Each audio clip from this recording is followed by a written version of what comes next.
O tema dessa mensagem de hoje é o tempo certo.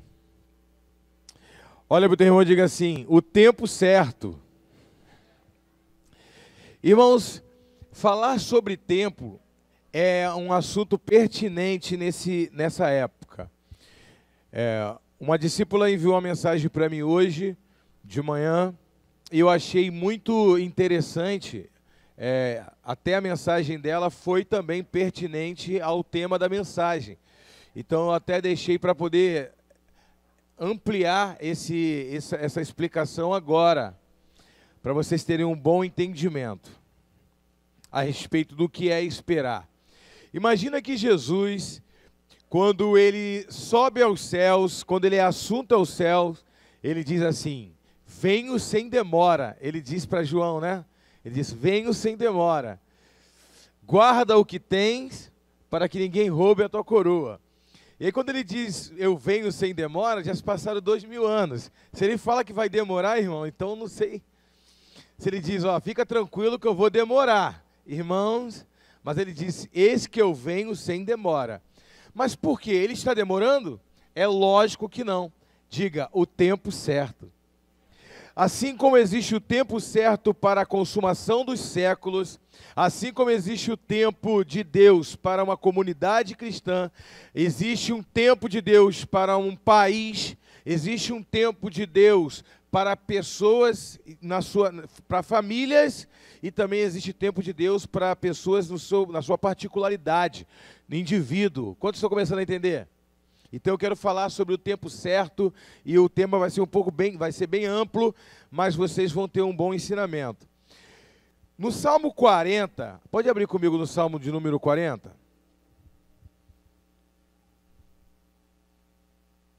Salmo de número 40, diz assim. Esse salmo é de Davi. E ele diz assim: esperei com paciência no Senhor, e Ele se inclinou para mim e ouviu o meu clamor.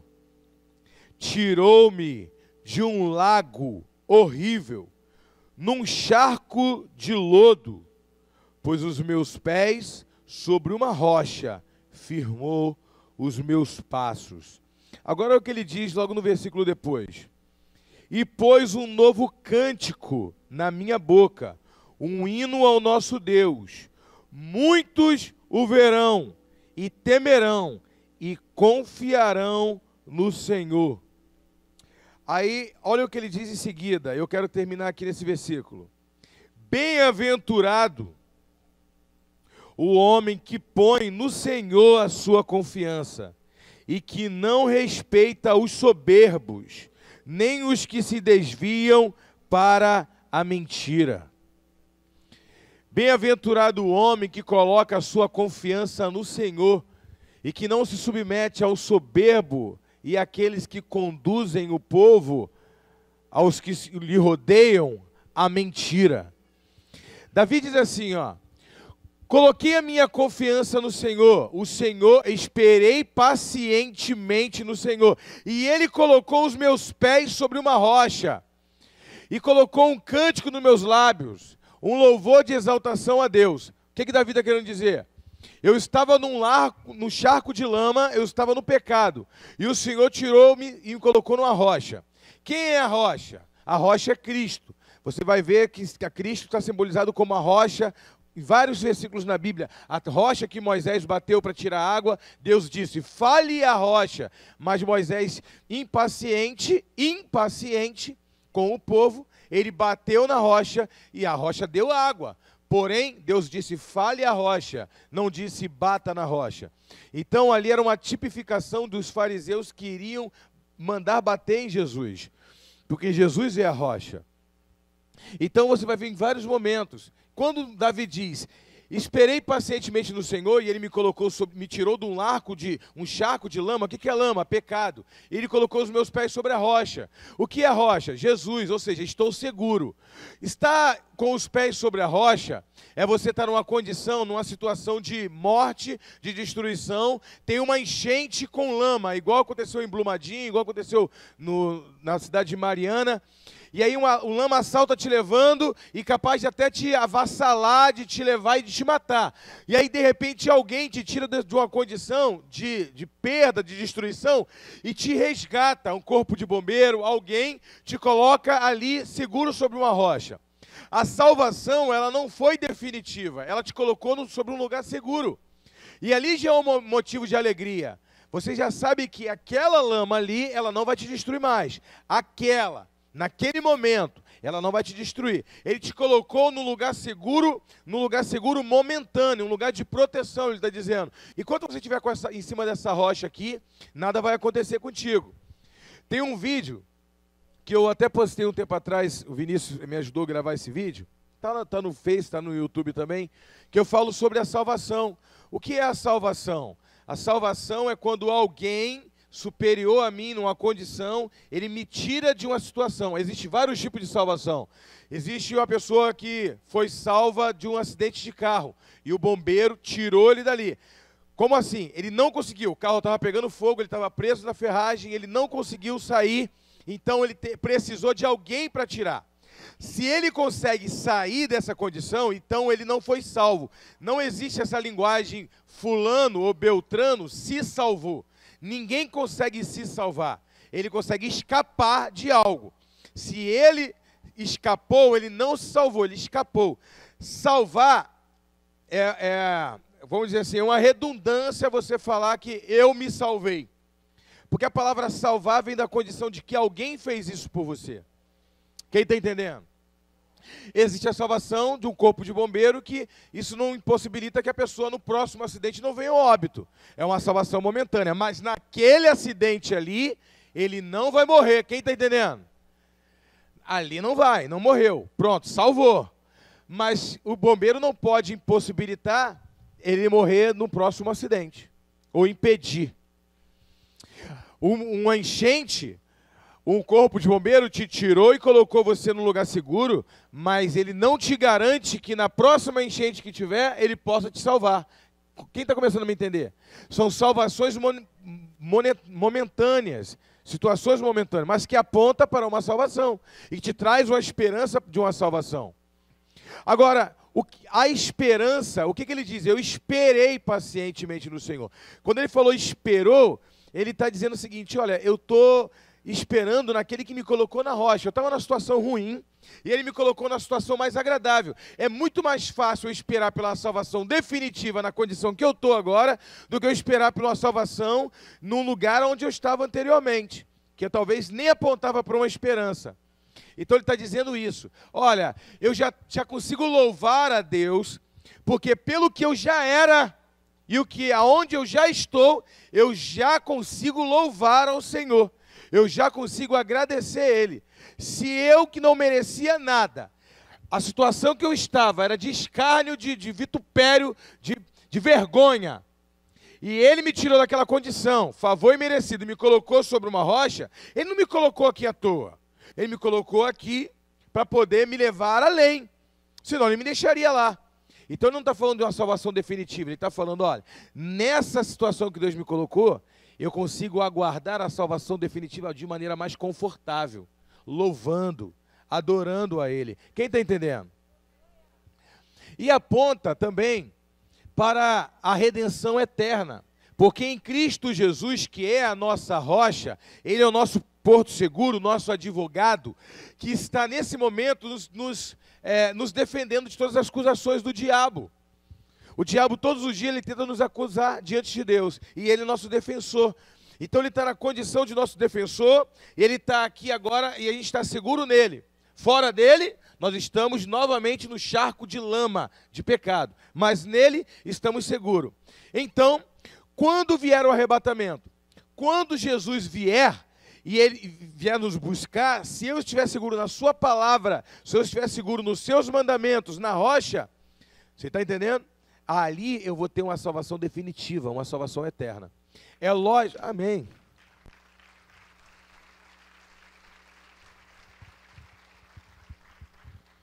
É lógico que, uma vez que eu aceito Jesus como meu Salvador, o meu nome está escrito no livro da vida. E eu estou aguardando o dia da minha morte ou arrebatamento. Mas pode uma pessoa retirar a sua vida das mãos do Senhor Jesus e resolver voltar para a lama. Por isso é aquele que esperou pacientemente no Senhor. Porque Ele me tirou daquela condição e me colocou sobre uma rocha. Esperou aonde? Esperou na rocha. Durante muito tempo, os filmes Esse Mundo Tenebroso, Deixados para Trás 1, 2 e 3, trouxeram muitos temores na igreja. E afetou, porque tudo que sai de Hollywood acaba afetando a igreja no mundo inteiro. Porque os Estados Unidos, eles têm uma influência sobre nós. Eles têm influência sobre os filmes, sobre o que a gente veste, o estilo de roupa, tudo, tudo. Até o nosso vocabulário agora está mudando. Você tem palavras que você não tem como traduzir mais, como networks, ou tantas outras palavras aí que já está em inglês, que não tem tradução, já está entrando no nosso vocabulário e não tem tradução. Tu tenta lá traduzir essa palavra, não existe. Então eles estão cada dia entrando aqui, não é isso? E a cultura também, e os filmes deles nos influenciam. Então, entra esse temor. E as especulações são muitas. Jesus disse que os discípulos já tinham essa ansiedade. O que é o oposto de paciência? Ansiedade. É o oposto. Não são sinônimos, são antônimos. Agora olha só que tremendo. Os discípulos já tinham certa ansiedade a respeito da volta de Cristo antes de Jesus ir. Quando Jesus estava conversando, ele falou assim: Senhor, quando o Senhor vai voltar? Aí Jesus disse: olha, não compete a vocês datas determinadas por Deus, por Ele mesmo. E aí ele continua dizendo: olha, na verdade, nem eu sei o dia que eu vou voltar, somente o Pai. Lembra que eu preguei uma vez sobre a quinose? A diminuição dos atributos de Deus? Ele determinou não saber a data para submeter essa data ao Pai, mesmo ele sendo onisciente, sendo Deus. Quem está entendendo? Isso é tremendo, não é? Isso é ensinamento do próprio Deus, o Filho de Deus ensinando como se submeter a Deus. E ele era o Filho unigênito, né? Agora só que tremendo. E aí as especulações são: será que estamos nos fins dos tempos? Sim ou não? Será que Jesus vai vir amanhã ou vai vir hoje? Eu sei, desde pequeno eu ouvi dizer que Jesus estava voltando. Os tessalonicenses já não queriam mais trabalhar, irmãos. Se você ler a carta de Paulo aos tessalonicenses, há um problema muito sério. Paulo diz assim: olha, vocês estão arrumando como desculpa, dizendo que eu não vou estudar, eu não vou trabalhar, o Senhor vai voltar mesmo, para que eu vou me graduar na faculdade? O Senhor vai voltar agora mesmo, para que eu vou trabalhar? Se ele voltar amanhã, eu vou estar cheio de dinheiro no banco e não vai me servir para nada. E com esse discurso, vocês estão sendo pesados para os vossos irmãos. Aqueles que estão trabalhando, então tem que sustentar vocês. Então, a partir de agora, quem não trabalhe, que também não coma. Olha o que o apóstolo Paulo diz: aquele que não trabalhe, que também não coma. E aí, o que ele está querendo dizer com isso? Você não tem que parar de trabalhar, você não tem que parar de tocar a sua vida, você não tem que parar de fazer as coisas que você tem que fazer, as suas responsabilidades, com a desculpa de que a qualquer momento Jesus está voltando. Porque Jesus pode voltar amanhã, mas Jesus pode voltar daqui 1000 anos. A data que Deus determinou para Ele mesmo não compete a mim. Compete a mim esperar pacientemente no Senhor na rocha, porque uma certeza eu tenho: se Ele não voltar para me buscar, eu vou encontrar com Ele. Ou Ele vem ou eu vou. Ou Ele vem ou nós vamos. Essa é uma certeza. Amém? E é uma certeza que nos traz esperança. Agora olha só que tremendo, gente. Quando eu era garoto, irmãos, tem bastante tempo. E essas especulações é antes de eu nascer. Quando eu era garoto, eu tinha uns 7, 8 anos de idade.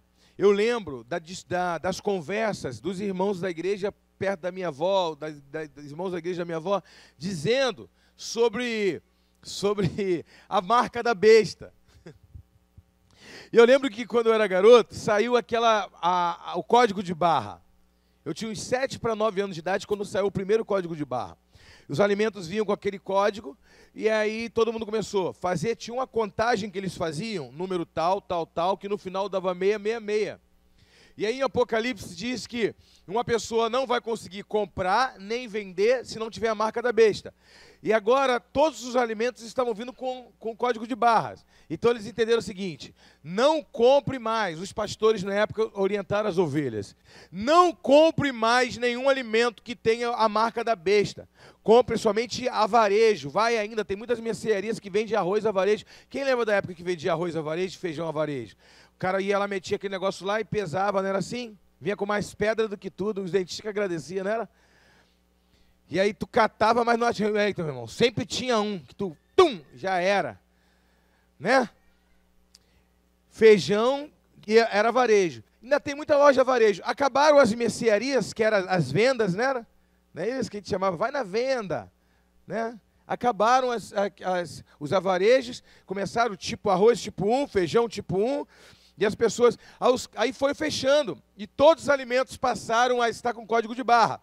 Então aquele pastor que afirmou categoricamente, dizendo, não compre comida nenhuma ou alimento nenhum que tenha código de barra, ele foi vencido pela pressão popular, e ele começou a comprar o seu arroz e o seu feijão com código de barra. E aí os membros acabam questionando. Tem uma passagem que o apóstolo Paulo diz assim: irmãos, cuidado para não voltar atrás daquilo que você afirmou categoricamente. O que ele está querendo dizer? Que eu, como homem, eu não posso voltar atrás? É lógico que eu posso. Se eu errei no posicionamento, se eu cometi um erro, eu volto atrás, reconheço as minhas falhas e seja modelo de crescimento, seja modelo de uma pessoa que errou e sabe refazer sua rota, né? Gente, olha, eu me equivoquei, não era a marca da besta, eu pensei, tá? Eu fui um besta em ter falado isso. E não é, um alarme falso, eu errei. Mas mesmo ele reconhecendo isso, a credibilidade nele de anunciar para a igreja toda, não faça, trazer um sofrimento, um desconforto para a igreja, para depois falar que não é, então até a palavra dele cai um pouco em descrédito. Porque ele afirmou categoricamente, como o apóstolo Paulo disse. O apóstolo Paulo disse, olha, não é que você afirmou hoje e amanhã foi diluído. Ele disse aquilo que você afirmou categoricamente. Eu tenho certeza absoluta. Eu isso, aquilo, outro. Ao ponto de querer dar a vida por aquilo e daqui a pouco tu vê que não é. Aí você cai em descrédito. Quem está entendendo? E eu conheci muitos pastores, mas muitos líderes de igreja, homens que tinham crédito em abundância e caíram em descrédito por querer entrar em questões escatológicas que não era o viés deles. Porque viram um vídeo, porque viram o Illuminati, porque viram não sei mais o quê, e criaram várias teorias. Já vi gente desviando com conjecturas sem fundamento bíblico nenhum, gente. Ah, porque tu viu a sombra do desenho do Pica-Pau, tu viu os Simpsons, não sei o quê. Irmãos, olha para cá. Isso aqui é a nossa base, amém? Quem está entendendo? Dá uma salva de palmas para o Senhor Jesus.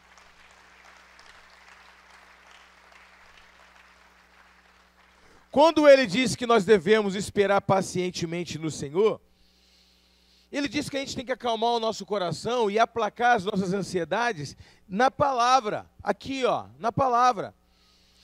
E aí depois vieram outras pontes de marca da besta. Aí eu lembro quando tinha o cartão de crédito, o Visa e o Mastercard, que foi um dos primeiros, né? Veio o Master primeiro, depois o Visa. Rapaz, o pessoal começou a falar, o cartão de crédito é a marca da besta.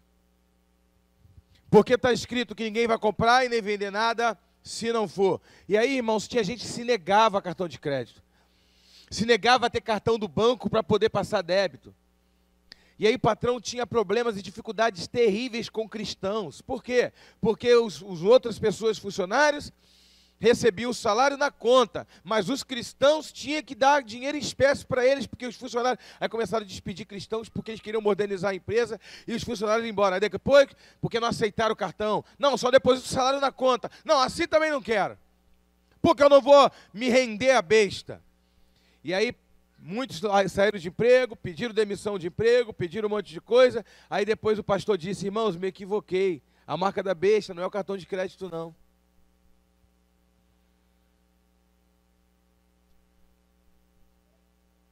Quem está entendendo o que eu quero dizer? E tiveram outros movimentos. Agora, entrou uma outra onda de que as pessoas estão dizendo que é um chip.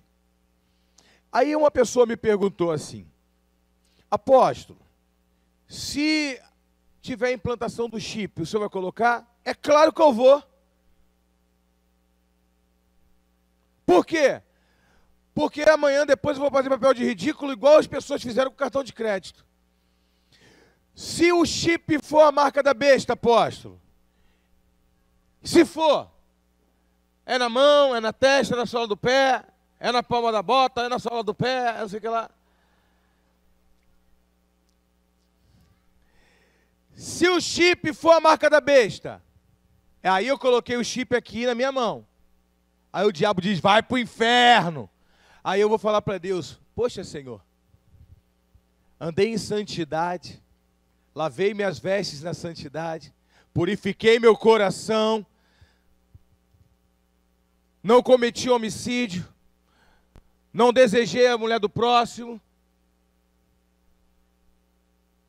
fiz tudo o que o seu mandamento mandava, andei pela graça e pela misericórdia do Senhor, fiz a vontade do Senhor, andei em arrependimento, purifiquei meu coração na tua palavra todos os dias, e porque eu coloquei um chip, agora eu estou indo para o inferno. Será que o juízo de Deus é esse o juízo de Deus? Primeiramente, meu amado, se a marca da besta for o chip mesmo, quem está entendendo?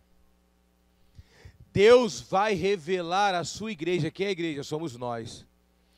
Jesus disse assim: tudo que o meu Pai me ensinou, eu não ocultei nada de vocês, eu revelei a vocês. Agora imagina, se eu acreditar que um membro fiel da igreja anda em santidade, o homem é marido de uma esposa só, o homem é fiel, sabe, vem pensamento ruim na mente dele, ele purifica o pensamento, ele busca discipulado, ele é fiel, ele é dizimista, ele é tudo, coração simples, humilde na presença do Senhor, e aí aquele homem coloca o chip na mão, porque precisa comprar um alimento para o filho dele. Aí Deus disse, vá para o inferno.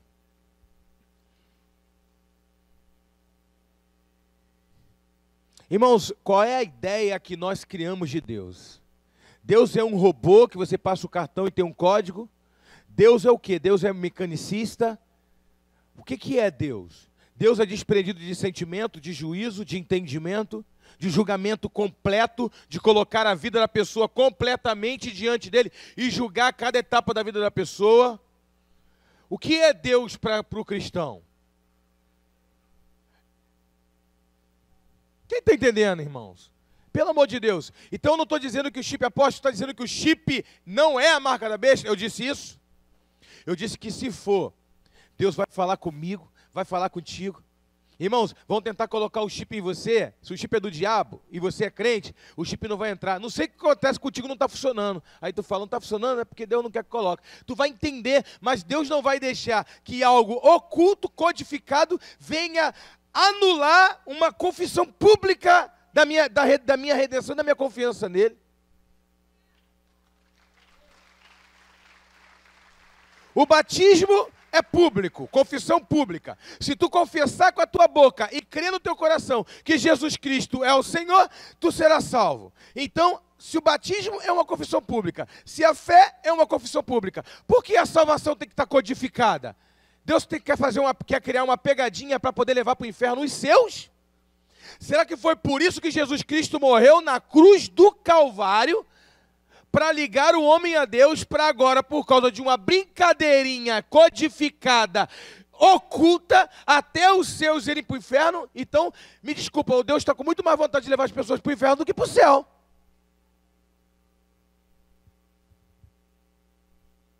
Mas não é esse o caso. Quem está entendendo? Então, meu irmão, não me venha. Então, o que eu tenho que fazer, apóstolo? Irmãos, se o chip for a marca da besta, pode ficar tranquilo. O chip não vai entrar em você. Ou Deus vai arrebatar a igreja antes do chip chegar na sua vez.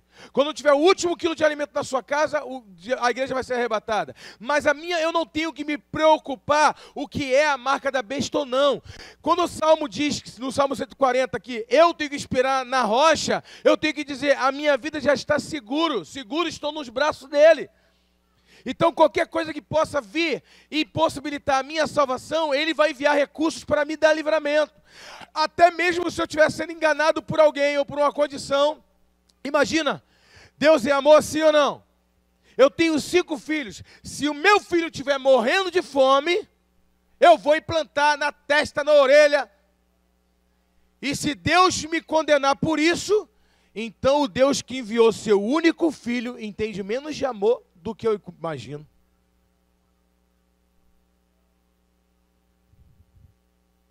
As pessoas desenham Deus pela sua mente religiosa e eles colocam Deus nas suas caixinhas de entendimento. Eu não entendo. Primeiramente, que a marca da besta, meu amado, é 666, que é o quê? 666. 666, 6 é o número do homem. O homem foi criado no 6º dia. 666 significa governo absoluto do homem. Então agora eu vou falar para vocês. Quem está me ouvindo aí atrás, para me ouvir? Meu amado.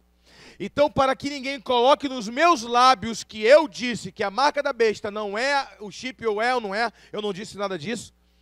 Amém? Para que ninguém coloque nos meus lábios que eu disse que mesmo sabendo que a marca da besta é o chip, eu vou colocar, eu disse isso. Para que ninguém coloque nos meus lábios palavras que eu não disse, deixa eu explicar. O que eu acredito não é uma verdade, é o que eu acredito. O que é a palavra, eu vou dizer o que é a palavra. Eu vou dizer o que eu acredito, amém? Por isso eu posso falar o que eu acredito, porque eu tenho credibilidade no meio do meu rebanho. O que eu acredito ser a marca da besta não é um chip, não é um código, não é nada disso, porque senão nós voltaremos aos rituais farisaicos, como você não lavou a mão para comer, então você não respeita a palavra de Deus. Aí Jesus disse, todas as coisas, o que entra no homem, o que está na carne, no físico do homem, não contamina o homem. Mas o que contamina o homem é o que sai do coração, homicídio, inveja, prostituição, adultério. Tudo isso procede do coração do homem e não do estereótipo do homem. Não da roupa que ele usa, não do cabelo que ele tem. Flui do coração. Por isso a Bíblia diz que os puros de coração verão a Deus. Quem são os puros de coração? Aqueles que tiveram o coração purificado pelo sangue e pela graça de Cristo. E que andam na consciência plena de que sem Jesus Cristo eu não posso ser salvo. Eu não sou salvo porque eu fui bravio e neguei. O chip não entra em mim. Eu não sou salvo porque eu consegui correr e gritar 3 vezes, independência ou morte. Eu não sou salvo por causa do meu esforço, mas eu sou salvo porque a graça de Cristo me alcançou e a graça de Cristo me resgatou.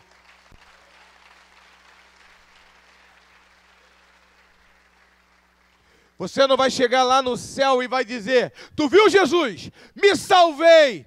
Eles correram, vieram com a seringa para poder implantar o chip em mim, corri. E agora eu estou salvo aqui pelos meus méritos. Quem está entendendo? Então o que para mim, agora eu vou falar dentro do meu entendimento. Amém?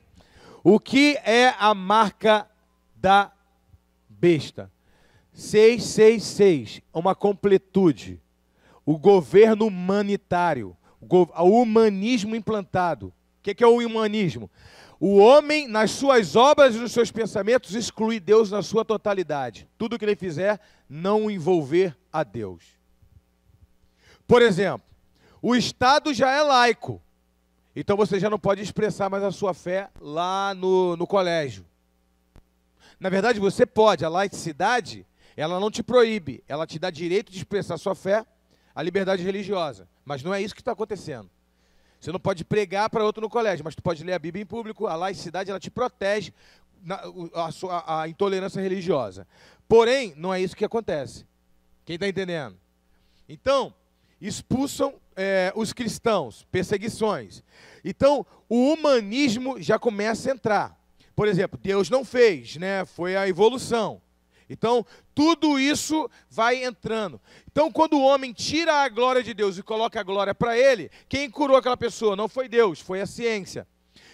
Quem fez isso? Não foi Deus, foi a ciência. Quem curou aquele coração? Não foi Deus, foi o homem que enviou um coração. Então, quando o homem desprezar Deus e calar, entre aspas, a voz de Deus e a ciência e o humanismo governar, para mim, essa é a marca da besta.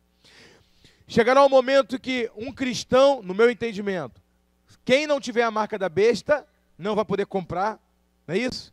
E não vai poder vender. Quem é esse? O humanismo vai estar mas tão exacerbado, mas tão propagado, que quem não é crente não vai ser fichado numa empresa, crente não vai poder comprar em mercado, crente não vai poder. Aquele que disser, eu não creio que Deus existe, então tu não crê, então tu pode comprar. Por quê? Mente, chip na mente, né? A marca na mente, na testa, e marca na mão. Mãos fala de obra. Quando você lê a Bíblia, você tem que ler a Bíblia de maneira figurativa, você tem que ler a Bíblia de maneira hermenêutica. Quando diz na Bíblia que fala de mão, mão fala de obra, aquilo que se produz. Testa fala de pensamentos. Chegará um dia que o governo do homem será completo na terra, excluirão a vontade de Deus, a Bíblia não servirá para nada para o homem. E aí sim o anticristo vai estar governando. Como assim? Quando as pessoas excluírem Deus e glorificarem somente o homem.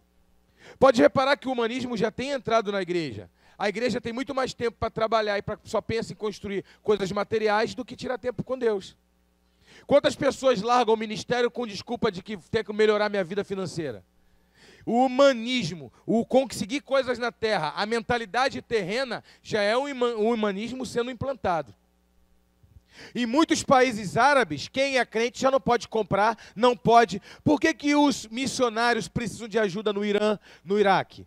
Porque lá nenhuma empresa contrata cristão. E os cristãos estão todos desempregados. O que eles fizeram? Uma borracharia de cristão, eles estão fazendo boicote. Ninguém conserta pneu na borracharia de cristão. Então, quando fala que ninguém vai comprar ou vender, os cristãos vão ser perseguidos no sentido de excluídos da sociedade. E a perseguição e a pressão já está grande em cima de nós. O humanismo vai entrar, o humanismo vai tomar conta da mente e das obras. Aquilo que o homem produz e ele pensa vai ser para ele e por ele. Tudo excluindo Deus. Então, para mim, essa é a marca da besta. E vai ser notório o humanismo. Vai ser notório o governo humano e a exclusão de Deus. E aí todos vão perceber. Todos vão perceber. Aquele que compra, que vende, é só entre eles, os cristãos ali. É o meu entendimento, não estou estabelecendo a verdade. Não tente me descredibilizar amanhã. Nem você que vai assistir esse vídeo amanhã, que eu não estou fundamentando uma tese, estou falando o que eu acredito. Amém?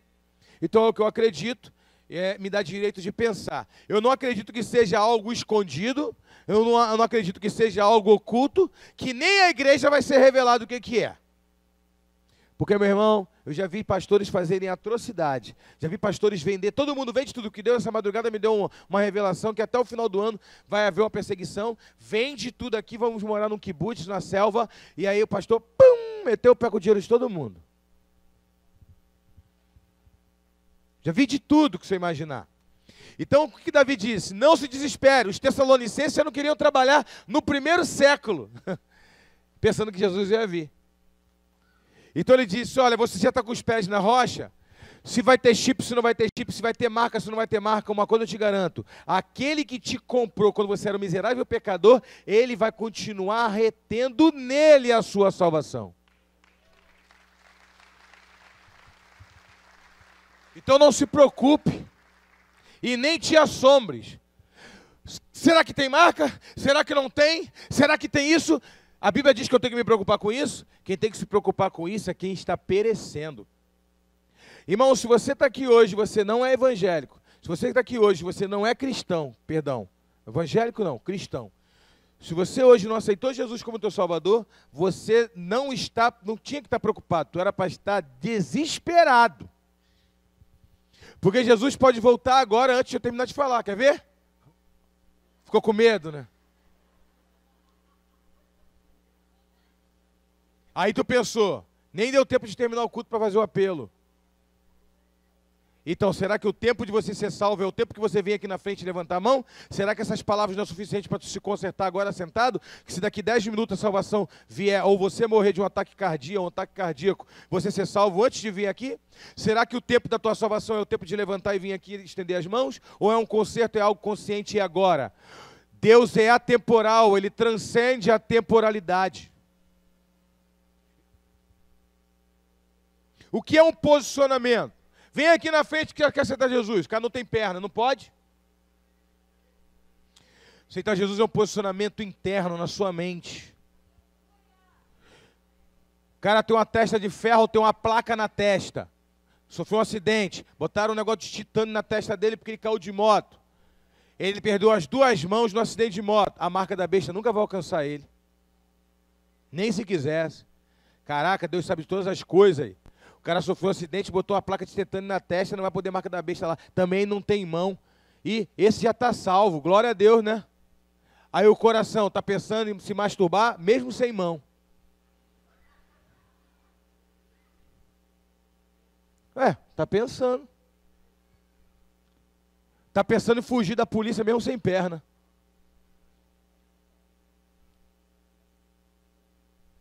Não é isso? Está pensando um monte de perversidade, um monte de pensamento ruim. Aí não vai ser salvo só porque não tem lugar para implantar o chip nele. Está salvo. Não é mais o coração, não é uma decisão do coração a pessoa ser salva mais não. Quem está entendendo a mensagem? Só quem está entendendo a nossa de pau para o Senhor Jesus.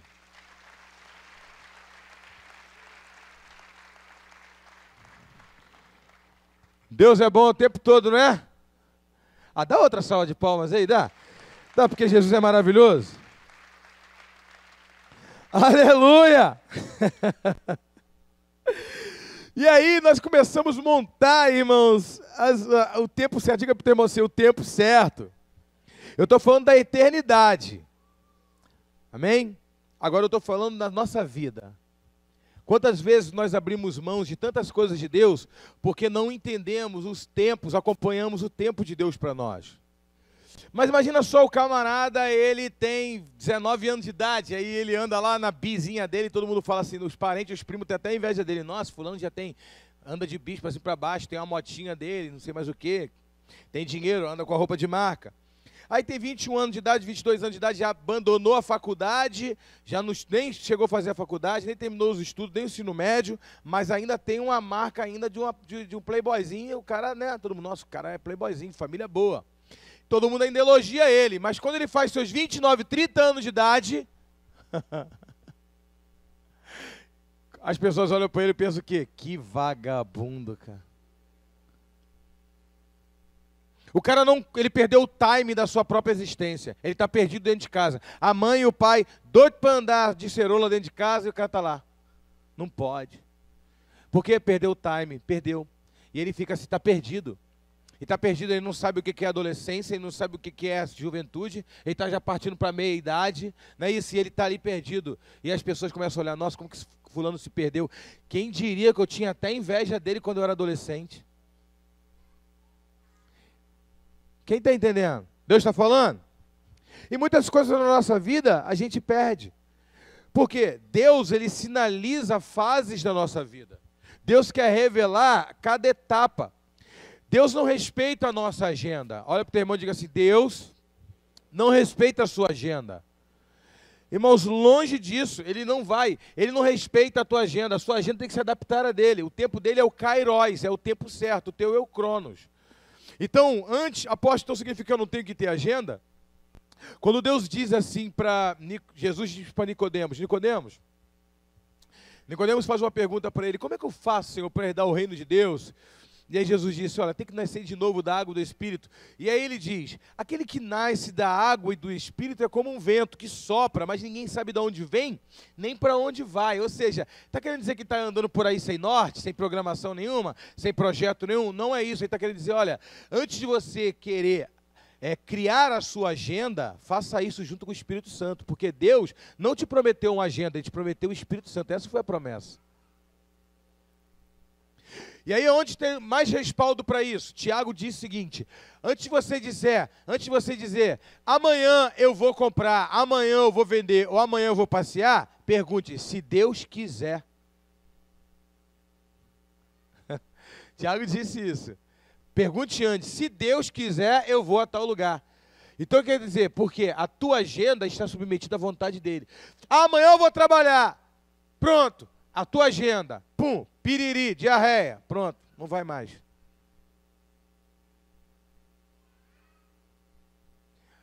Agora tu vai orar.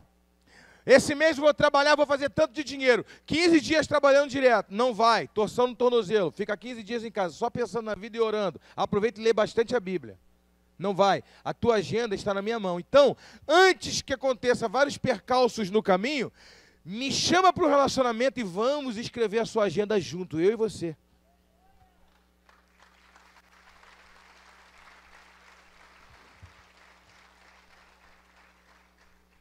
Uma pessoa diz assim, aliás, eu quero dizer, pega essa revelação aí, essa chave. Se você não criar a tua agenda padronizada à vontade de Deus, o diabo vai criar a tua agenda.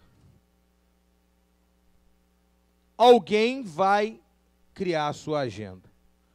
Ou Deus ou o diabo. O diabo muitas das vezes ele cria as nossas agendas, você sabia disso? Sim, a gente perceber, a gente acha que essa agenda é nossa, mas quem está anotando é ele. E uma coisa eu vou te dizer, na agenda do diabo, ele nunca vai deixar espaço para você buscar a Deus.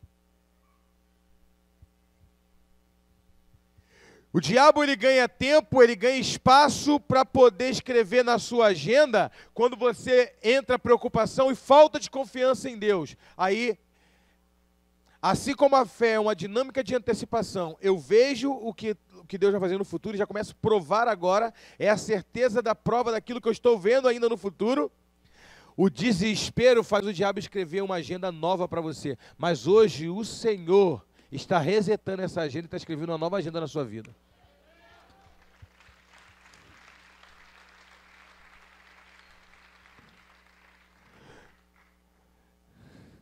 E na sua agenda vai estar escrito, sabe o quê? Meia hora de oração durante o dia, antes de ir para trabalhar. Na sua agenda vai estar meia hora de oração e leitura de Bíblia antes de dormir, para tu guardar a tua mente no Senhor. E quem sabe Ele te dá até revelação de madrugada, ou te acordar de madrugada para falar com Ele. Na tua agenda vai estar tempo com a família, na tua agenda vai estar compromisso com a célula, na tua agenda vai estar coisas que Deus escreveu que não te afasta dele mesmo. Agora, nós crescemos ouvindo um adágio popular dizendo time is money. Money. Morning é de dia. Bom dia. Manhã. Time is money. Mas eu conheço pessoas que trabalham 12 horas por dia e não have money.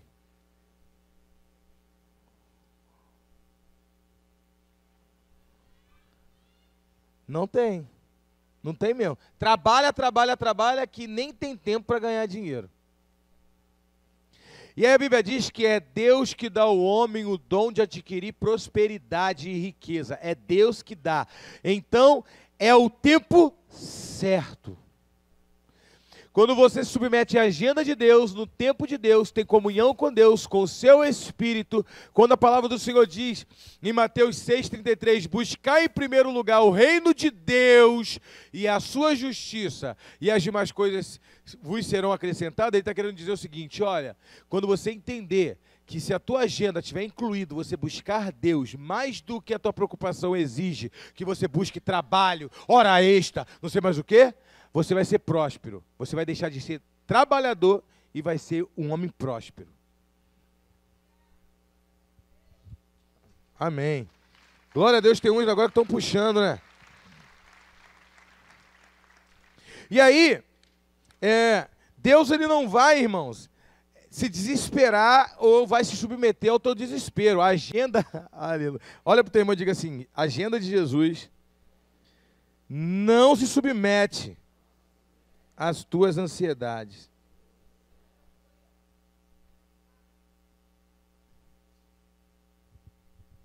Diga, a sua necessidade não controla a agenda de Deus. Quando Davi disse, eu esperei pacientemente no Senhor, ele está submetendo ao tempo de Deus. E ele disse, eu estou triste quando eu estou esperando o tempo de Deus? Ele disse, eu estou louvando e adorando, porque eu estou numa rocha adorando ao Deus que me tirou da lama. Enquanto muitos estão submetendo ao soberbo e ao arrogante, eu estou esperando naquele que é a minha rocha, a minha salvação. É tremendo, não é? É tremendo, irmãos. Glória a Deus. Aquele homem chega, Senhor, a minha filha está morrendo, E aí Jesus demora um tempão para atender a filha dele. O cara era um líder de uma sinagoga. Orgulhoso, imagina, era um homem estudioso. Ele se rende a uma vergonha, entre aspas, a doutrina de Jesus, porque os judeus estudiosos tinham vergonha de dizer que seguiam Jesus. Lembra de José de Arimateia, que seguia em oculto? Lembra de Nicodemos, que seguia Jesus em oculto? E muitos deles seguiam Jesus em oculto, porque tinham vergonha de expressar que acreditavam nas palavras dele em público, que Jesus era um galileu, era um homem que não teve escolaridade. Então eles tinham vergonha? Tinham muitos ali assim naquela condição. Tinham muitos que estavam ali camuflados, que entendiam que ele era Deus, mas estavam naquela condição ali, quietinho, vou ficar aqui quietinho na minha, porque senão o meu nome vai, meu bom nome, né? O meu bom nome, ele vai para a vala. E Jairo era um desses. E agora imagina só, Jairo indo lá pedir ajuda a Jesus. Jesus está na sinagoga, e ele é o dirigente daquela sinagoga de Cafarnaum que Jesus está. E aí Jesus espera, atende as multidões, cura as multidões, para depois ir, tipo assim, atendeu primeiro todo mundo para depois resolver o caso dele. Eu imagino a indiferença que ele estava sentindo no seu coração. Poxa, Jesus está indiferente a mim, poxa, ele não sabe quem eu sou e tudo mais. E aí quando Jesus vai, no meio do caminho ele ainda cura, na mesma passagem bíblica, em Marcos 5, ele cura a mulher do fluxo de sangue. E quando ele cura a mulher, pode deixar. Ele cura a mulher do fluxo de sangue, para ali novamente, e ele diz, alguém tocou em mim, porque de mim, há mais um buliço ali, né? Acredito que demorou pelo menos mais uns 40 minutos ou 1 hora, testemunho, a mulher glorificando, porque na Bíblia parece que aconteceu rápido. E aí ele vai, finalmente, ele chega na casa de Jairo. E quando ele chega na casa de Jairo, quem chega primeiro? Os homens, os músicos, porque os músicos, eles tocavam em funeral.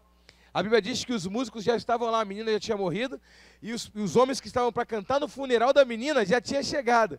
Aí eu fico imaginando, irmão, quando o Jairo, ele chega diante da casa dele, que está o pessoal cantando lá, ele saiu, a filha estava viva.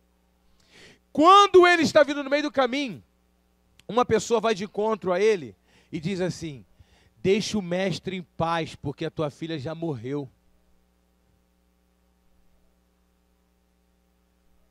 O que deve ter passado na mente desse homem? Eu fui atrás desse cara, eu me rendi, e ele foi indiferente ao sofrimento da minha filha, ficou enrolando o tempão lá ainda, ensinando, parou no meio do caminho para curar uma mulher que tinha fluxo de sangue. Poxa, eu sou gerente de uma sinagoga.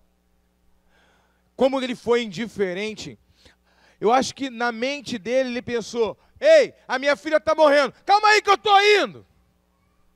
Não, calma aí que eu estou indo não. Calma aí que eu estou indo não. Você vai esperar o meu tempo. Quando Jesus chega, ele diz que a menina não está morta, mas está dormindo. Agora tu imagina, ela está dormindo? E as pessoas riram dele quando Jesus disse que a menina não estava morta, que estava dormindo, porque todos sabiam que estava dormindo. Quando Jesus estava no deserto pregando, chegou um enviado por parte de Maria e de Marta e diz, o teu irmão, o teu amigo, aquele que você ama, olha que apelativo, está doente de morte. E aí a Bíblia diz que Jesus, depois que ouviu isso, ainda ficou alguns dias lá. Quando Jesus volta no meio do caminho, Jesus diz assim, ei, está na hora de ir, porque o nosso irmão Lázaro, ele dorme. Estava querendo dizer, e ele precisa ser acordado, estava morto. Ele dorme, mas precisa ser acordado. Mas aí o evangelista vai dizer o seguinte, ele está falando isso porque ele já sabia que Lázaro iria morrer e iria ressuscitar. Quando Marta ou Maria, ela chega no meio do encontro com Jesus, no meio do caminho e diz, mestre, se o Senhor tivesse aqui, o meu irmão não tinha morrido. Jesus disse, Maria, se creres, verás a glória de Deus.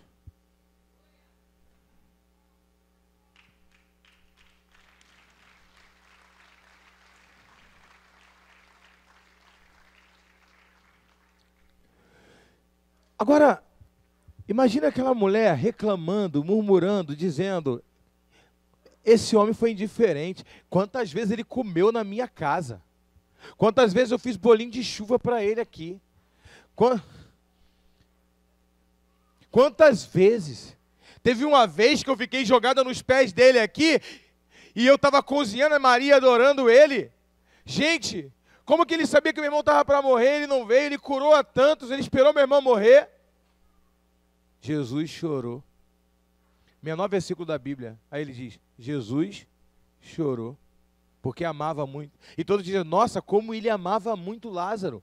Ele até chorou, como ele amava muito Lázaro. Escuta, amar muito não é atender os desesperos das pessoas.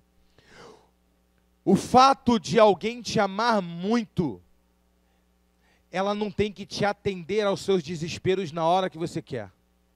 Jesus amava tanto a Lázaro, que chorou diante do túmulo dele, mas ele tinha o tempo certo de fazer a obra na vida de Lázaro. Era o tempo de Deus. Não era o tempo de Lázaro, nem de Maria, nem do desespero de ninguém. O que controla a agenda de Deus não é o seu desespero. O que controla a agenda de Deus não é o seu desemprego. O que controla a agenda de Deus não é o seu problema no casamento. Quando Deus nos faz esperar, uma das maiores esperas, piores esperas do mundo é...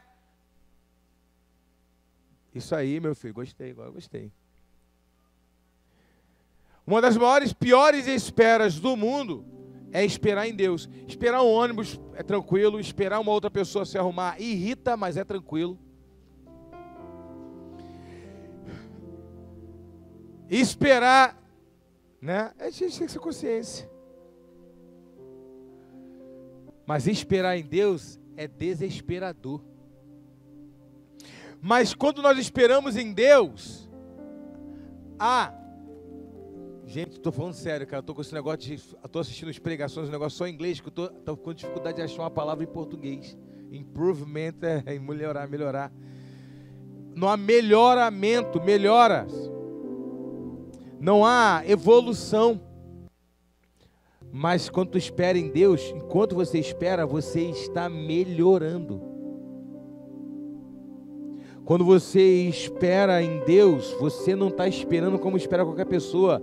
Você está sendo lapidado para conquistas maiores. É uma espera que te fortalece por dentro. É uma espera que muda a tua mentalidade. É uma espera que te faz crescer por dentro. É uma espera que te leva além. Não é uma espera como tu espera qualquer coisa. E ainda a espera dele, que nos vai levar para a eternidade, está depurando a sua igreja. Na sua particularidade, na unidade, na completude, mundialmente, a espera da volta de Cristo está depurando as intenções da igreja. Quando o homem espera, ou a mulher espera o tempo certo do casamento, ele está se separando para melhorar para aquela pessoa que ele vai casar. E há o tempo certo. Quando você não espera, há danos, há problemas. Talvez você case até com a pessoa que Deus não queria que você casasse. Porque você não esperou o tempo de Deus, você quis promover a sua própria agenda.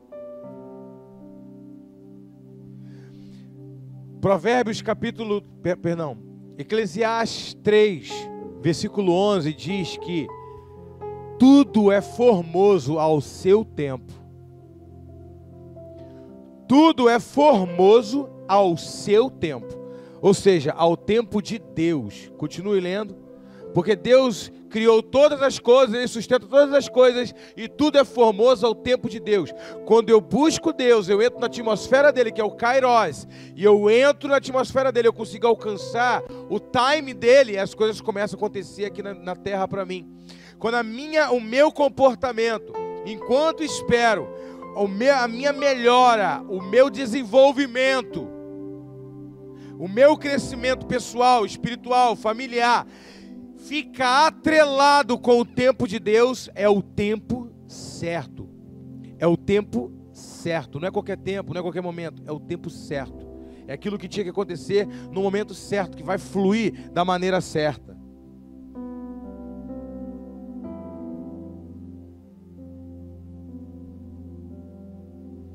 Entenda. Jesus disse para os discípulos o seguinte: vá, atravessa o mar. E ele vai andando sobre as águas, os discípulos, porque ele vê que os discípulos estão a puro. E aí os discípulos estão lá no meio da tempestade, passando uma luta muito grande. Jesus acalma o mar. Uma outra hora, imagina eles pensando: cadê o mestre? E aí Jesus entrou na hora certa. Quando ele estava no turbilhão, desesperado, Jesus entrou e resolveu. Por quê? Por quê? Porque Deus jamais vai nos permitir ser tentado além que nós somos capazes de suportar. Se Ele está te fazendo esperar, é porque Ele sabe que tem coisas para melhorar na sua vida ainda. E também o que Ele tem para te dar é muito maior do que você imagina. Quanto maior a espera, maior é a promoção, maior é aquilo que Deus tem para você. Isso aqui é a graça de Deus para Ele. É a graça, a misericórdia. Escuta. Davi sabe o que é falar de esperar em Deus. Porque ele esperou 13 anos para ser rei e 20 anos para reinar sobre todo Israel dentro da promessa que estava estabelecida para ele. Então ele tinha legalidade para falar e disse: olha, Deus me fez esperar, mas enquanto eu esperei, como disse Sérgio Cortella, a palavra esperar vem do verbo esperançar. Não vem de esperar como espera qualquer uma pessoa. Esperançar é enquanto eu espero, eu me preparo com a certeza de que o momento vai chegar. Como diz, falei de Cortella, agora eu vou falar de Cláudio Duarte, pastor Cláudio Duarte. A oportunidade, ela é igual um anãozinho pelado, gordinho, roliço, todo ensaboado, só com um tocho de cabelo, e ele passa correndo perto de você e você tem que agarrar ele.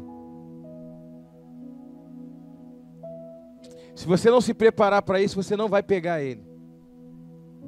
Se você souber que ele vai passar gordinho, baixinho, gordinho, rolicinho, só com tucho de cabelo, ensaboado, com shampoo na cabeça, ele vai passar correndo perto de você, tudo ensaboado, tu vai passar areia na mão, tu vai botar uma rede, alguma coisa. Mas se esse cara passar do nada perto de você, você estiver distraído, tu não vai agarrar ele. Ele vai escorregar. A oportunidade também é isso. A oportunidade também vem da palavra grega que eles utilizavam no mesmo sentido de um barco que esperava no porto o vento certo para içar as velas, para o navio andar. Não adianta você puxar, pedir os ventos, mas a tripulação não está preparada. Ah, não vem um vento, mas cadê as velas? Já estão prontas? Dá para içar? Dá para levantar? Não dá? Então a oportunidade vai vir muitos ventos. E esse vento nunca vai te promover, só vai te jogar para trás. O problema é que nós temos que arder o nosso coração. Se coloque em pé nesse momento. Temos que deixar o nosso coração queimar pela agenda de Deus.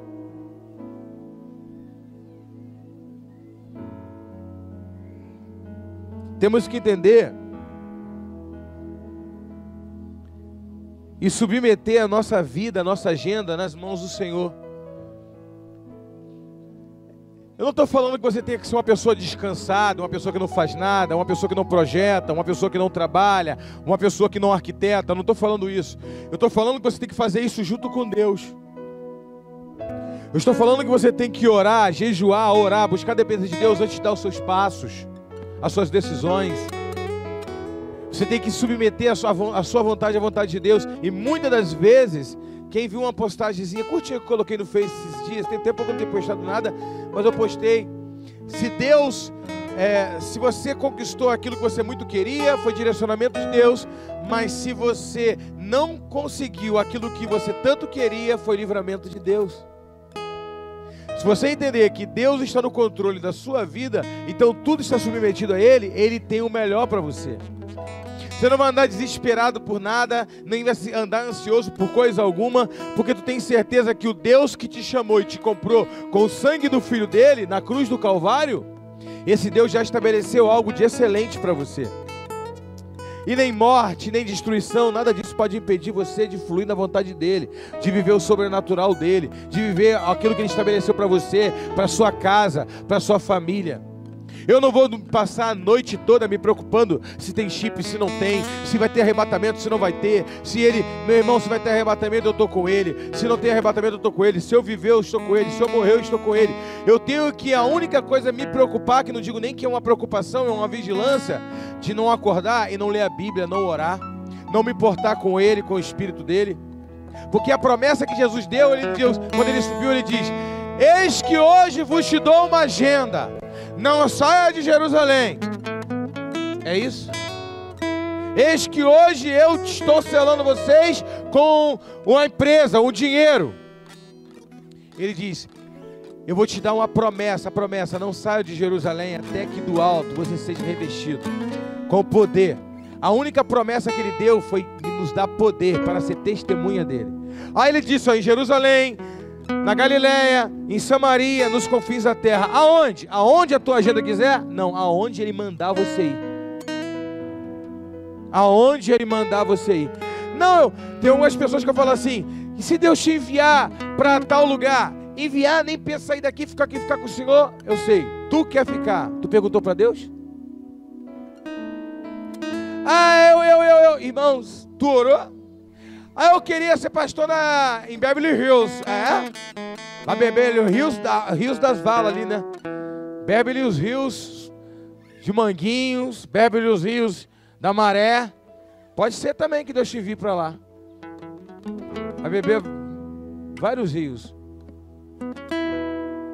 Você já perguntou a ele? Então começa a atrelar a sua agenda com a vontade dele, que tu vai ver as coisas fluindo na sua vida.